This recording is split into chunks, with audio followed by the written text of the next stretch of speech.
He called me earlier. He's like, yo, when you spar, I'm gonna come to the gym. I'm like, I'm gonna spar at 4 o'clock. I really didn't think he was gonna pull up, but he pulled up. It means everything, his advice and listening to him in the ring. He calling out little shit. I'm trying to make sure I do what he says, so a hell of a blessing to have Bud, Floyd, all these guys backing me, and I appreciate them. I'm just trying to keep pushing and keep getting better and better.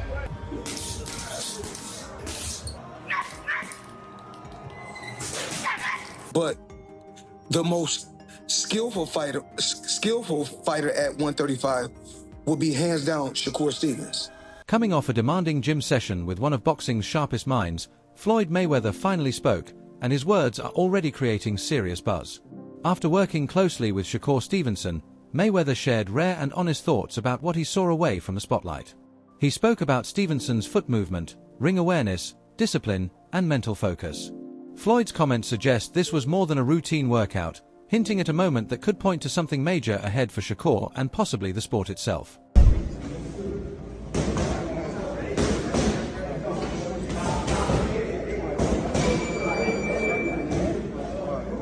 Shakur Stevenson has been training with non-stop intensity as he prepares for his upcoming battle with Teofimo Lopez.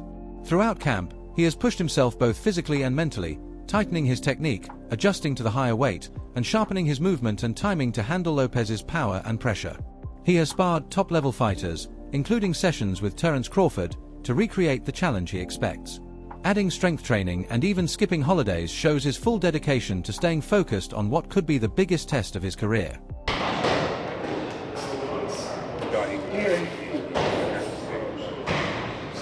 He told me, all right, here we go, so...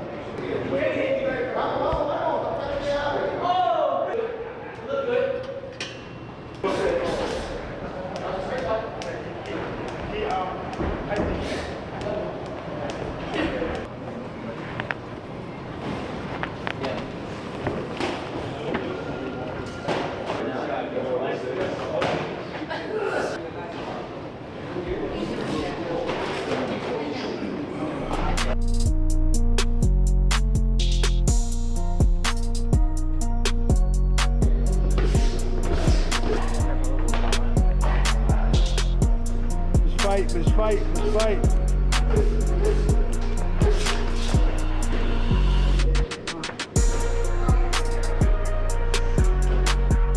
Pauli Malignaggi explains that Teofimo Lopez often receives harsh criticism and is sometimes undervalued before major fights. He believes much of this comes from the attention Shakur Stevenson gets in boxing. Stevenson draws more media coverage, has a larger fan base, and stays more visible, which can push Lopez into the background despite his proven ability. Lopez brings speed, power, and championship experience, but Stevenson's momentum can overshadow those traits. Malignaggi warns that this uneven attention can shape opinions unfairly, and overlooking Lopez against Stevenson could be a serious mistake. Because Teofimo is at his most dangerous when he's counted out. And this is going to be one of those fights where he's going to be counted out. Because Shakur is looked at by and large as the guy who can dominate boxing in this generation, right? It's just a matter of him getting the opportunity. I myself have felt that he's the guy who could and should be dominating boxing if he gets the right matchups. But bro, this is one of the rare matchups, if not maybe the only matchup, where I feel like it's a big threat here to Shakur. And then they would all come undone only because of this reason. Teofimo Lopez, we've seen him at his best, but he typically brings out his best characteristics when he's back against the wall and he's counted out. And he's going to be counted out in this fight. By and large, people are going to side with Shakur in this fight to win the fight because he's the more consistent fighter, he's the more class fighter overall, and he's just so damn good. But Teofimo has a way, when you're so damn good and he knows you're so damn good and everybody feels like you're going to beat him, there's just something about Teofimo, man. He brings out a different level and somehow supersedes that guy who is that damn good. I've seen it. We've seen it already. I'm not saying anything that anybody else hasn't already seen, okay? I'm just stipulating it. I'm going to tell you right now, I don't know who wins this fight. Because, again, your better head says Shakur, but then you think about, man, Teofimo, again, he's got the X factor. He's got the talent to I'm telling you right now. Yeah. Shakur is extremely talented and could be the face of boxing as far as being that good and being that dominant, even though no matter how good you are. But this is one of the rare fights where you can get beat. And I don't ever want to hear any of you tank nut huggers that he fights one Uber driver after another. If Shakur Stevenson loses this fight, I don't ever want to hear any of you saying, oh, well, what about Shakur now? Tank this, tank that. Tank fights the guy that delivers my pizza. He fights the guys in the back. Lamont Roach highlights how Shakur Stevenson controls fights through accuracy and smart planning. Stevenson is not just quick. His footwork and timing help him read punches early and decide when exchanges happen. This allows him to stay calm, limit risk, and strike when openings appear. By blending movement with patience and smart adjustments, Stevenson creates chances few fighters can touch. Against Teofimo Lopez, that steady approach and control of distance and rhythm could heavily influence how the fight plays out. Who else? He did beat Loma, who's arguably at the time considered one of the best in the world. He did, and that was one of a hell of a performance too. A hell of a performance too.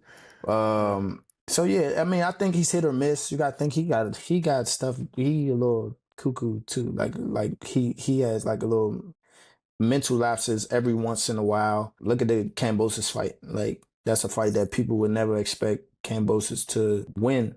And he won a grueling match against him as well. So I just, I don't know. I don't think he can get it done against Shakur when it comes to like, because it's going to be just a skill match.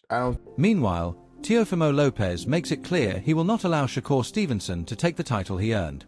He speaks about the sacrifices behind his success, saying the belt represents years of pain, effort, and struggle.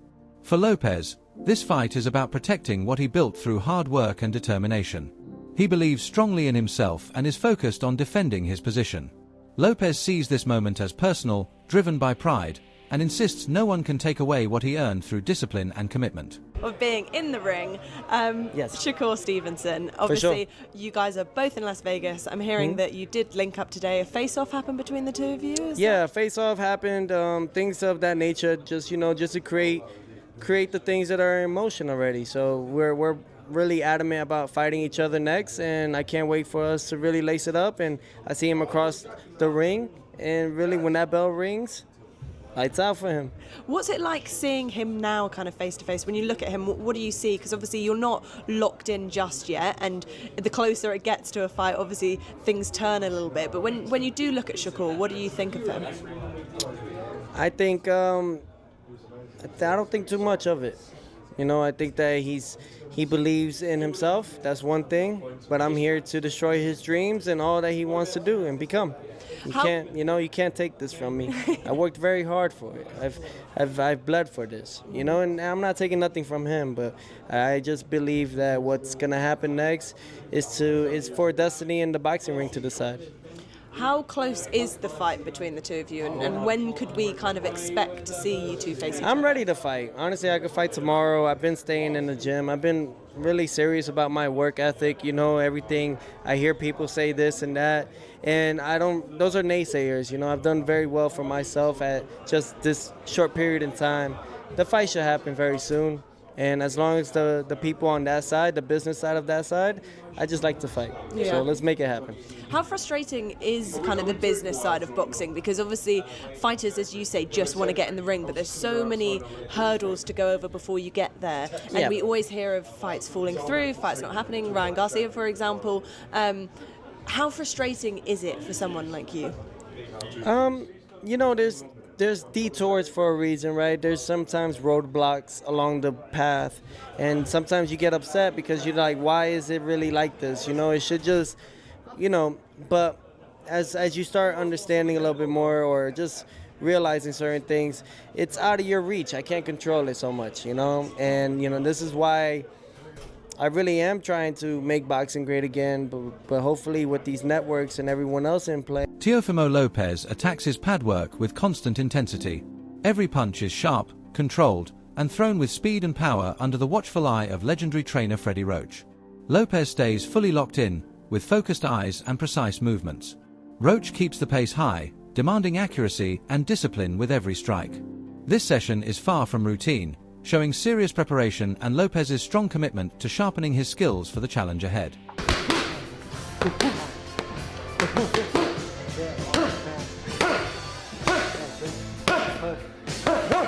I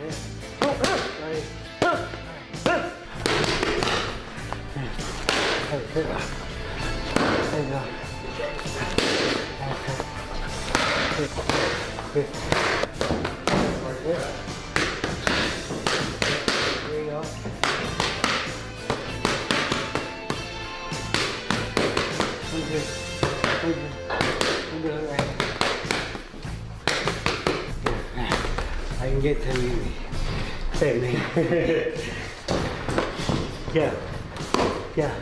2, 3, 4. 1, 2. 1, 2. 1, 2 hook there. Double hook. Good back. Lopez believes elite fighters should receive elite pay and feels a fight of this level deserves proper reward. He says his style brings excitement, creativity, and variety, not just cautious boxing. He points to moments where experts were surprised by his technique and ability to adjust against top opponents. Drawing from boxing's past, he blends classic combinations with modern athleticism to keep improving. For Lopez, facing Shakur is about more than money or hype. It is about proving his range and showing he belongs at the top. Right? Of course, I'm talking about Shakur. $4 million. For me. Ooh, we didn't get into Shakur. Oh, yeah, I want to see like entertainment, and then pay the man for that entertainment. Well, you know, I got that. I give it all different kind of traits of skills. I mean, even Andre Ward, someone that's like an analyst, like a perfectionist in boxing, like his IQ is high.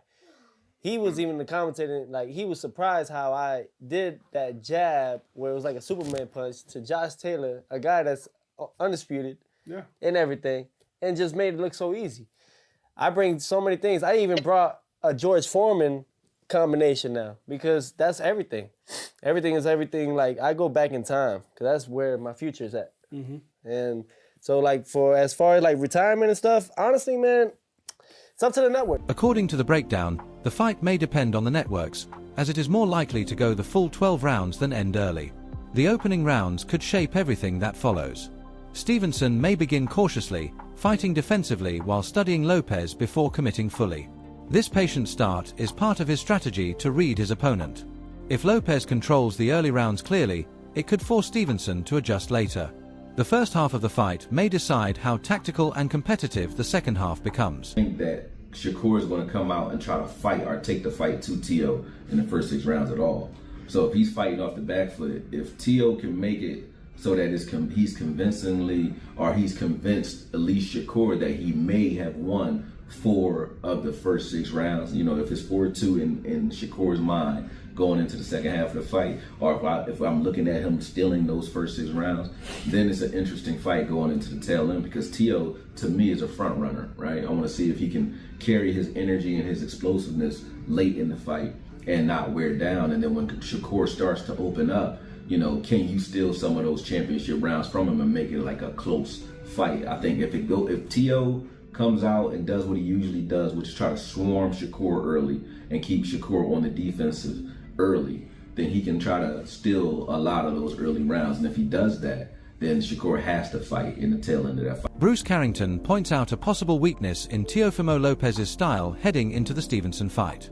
Despite Lopez's athleticism and power, he can struggle against fighters who constantly move and change angles. Facing someone who controls distance and stays disciplined could cause problems. Carrington believes Stevenson's calm mindset and sharp awareness could take advantage of this, pushing Lopez into mistakes. By setting the pace and controlling space, Stevenson could force Lopez to fight on Stevenson's terms. That is what it is. It is what it is. But all jokes aside, though, I feel like Teo is going to bring the fight. He's very athletic. You know, he has a lot of explosiveness, and but I do feel like when it comes to Shakur, bro, his movement may frustrate him. The only thing that worries me when it comes to Teofimo is his frustration. Like, is he going to be able to work well with a mover? You know, we've seen, you know, difficulties that he had with Sandor Martin. We've seen the difficulties that he had with Jimmy Ortiz, guys that's been moving around and not staying still. Like, if you keep Teo moving around and he can't plant his feet, what can he do? We're going to have to find that out on, you know, January 31st. And I think Shakur, he's probably one of the best guys to, you know, move his feet be on defense, being hella patient and frustrating a fighter. Tim Bradley offers a detailed look at the Stevenson versus Lopez matchup, stressing its technical depth and importance to the division. He notes that Devin Haney is currently setting the tone for the new generation, motivating fighters to challenge each other and prove who truly belongs at the top. Bradley feels the winner of this fight should face Haney next, keeping excitement alive. He also reminds fans that this bout will not rely on constant exchanges, but on timing, small details, and precision. Again, yeah, I think Devin Haney setting the trend. Devin Haney setting the trend, yeah. Yep, he's setting the trend. Now all these young guys starting to test themselves against each other now. That's what we want to see. That's what we want to see. We want to see who the best is, yo. And then the winner of this fight right here needs to fight Devin Haney. Why not? Why not? Keep it going. Keep it going. But anyways, look, this is a message, man. Anybody that's going to be working that hard, y'all better make sure y'all do y'all damn homework. I'm talking about any commentators, any host, anybody. Do your damn homework, man, for real. You know what I'm saying? Because this not going to be one of them fights where it's going to be rock 'em, sock 'em, both guys hitting each other and stuff like that. No, it's going to be small, little nuancey type of things that if you don't know what you watching, you can't tell us what the hell is going on. All the fans at home going to be like, what's going on? Gary Antoine Russell focuses on a specific version of Teofimo Lopez, especially his performance against Vasily Lomachenko. Rather than speaking in general terms, Russell highlights how effective Lopez is when he combines pressure with control. This approach forces opponents into tough positions while keeping Lopez protected. That balance of aggression and discipline makes him a difficult matchup, allowing him to push elite fighters back without leaving openings. Russell believes if Lopez commits to that style, he can control rounds and be dangerous to anyone. Anybody who got a title at the time, that's what I need to see next, after my next up-and-coming fight. Gary, just talk about, obviously your division is hot right now, this fight, your fight coming up. You know, maybe one of the biggest ones in Teofimo versus Shakur. Just looking at that fight stylistically, how does it play out in the ring? It's 50-50. You know, in order for you to participate in this sport, you got to have a high level of confidence. I feel like both of them has a high level of confidence, Teofimo Lopez and Shakur Stevenson, but styles make fights. Naturally, I think Teofimo Lopez is stronger than Shakur. Naturally, I think he has more athleticism than Shakur, and he got a good IQ on the sport itself. But Shakur, I feel like he's a more smarter fighter. He's a more technical fighter. You know, I'm not saying that he's a square or he's just a textbook fighter, but he's seasoned, he's poised. I feel like. So who do you think has the edge in Stevenson versus Lopez? Clean skill and precision or raw power and pressure?